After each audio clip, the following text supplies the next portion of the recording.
पत्रकार मारहाण प्रकरणी विटा येथे आंदोलन छेडण्यात आले होते, त्याला खऱ्या अर्थाने यश आले आहे. गुन्हेगारांवर गुन्हे दाखल झाले आहेत. तसेच तहसील व प्रांत साहेब यांची खातेनिहाय चौकशीसाठी आदेश. त्यामुळे विटा येथे पत्रकार व सामाजिक कार्यकर्ते, डॉक्टर, वकील तसेच सर्व समाज घटक या सर्वांनी आनंद व्यक्त करत एकमेकांना पेढे भरवले. किरण भगतसह मोनिका पाटील, MM न्यूज, विटा.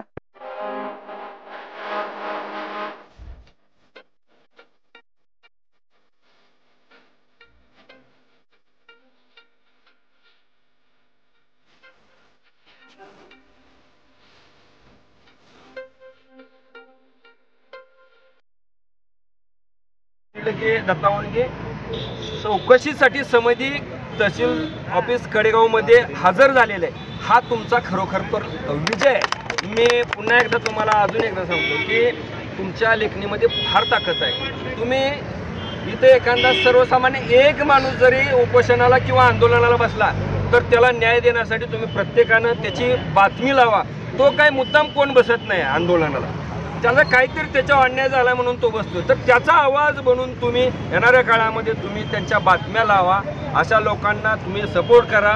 तुम्हाला कालच्या परवाच्या आंदोलनामध्ये तुमच्या लक्षात आलं असेल की विट्यामध्ये चहा प्यायला सुद्धा गाडा उघडा नव्हता, पाण्याची बॉटल देखील मिळत नव्हती. एवढ्या मोठ्या प्रमाणात लोकांची तुम्हाला पाठिंबा आहे, त्याला कारणच आहे की लोकांचं फार खच्चीकरण झालेलं आहे, लोकांना कोण वाली राहिलेलं नाही. आणि तुम्ही तरी कमीत कमी लोकांचा आवाज बनवून तुम्ही लोकांना न्याय द्यायचा प्रयत्न करा. आणि येणाऱ्या काळामध्ये आम्ही सर्व संघटना तुमच्याबरोबर खांद्याला खांदा लावणार.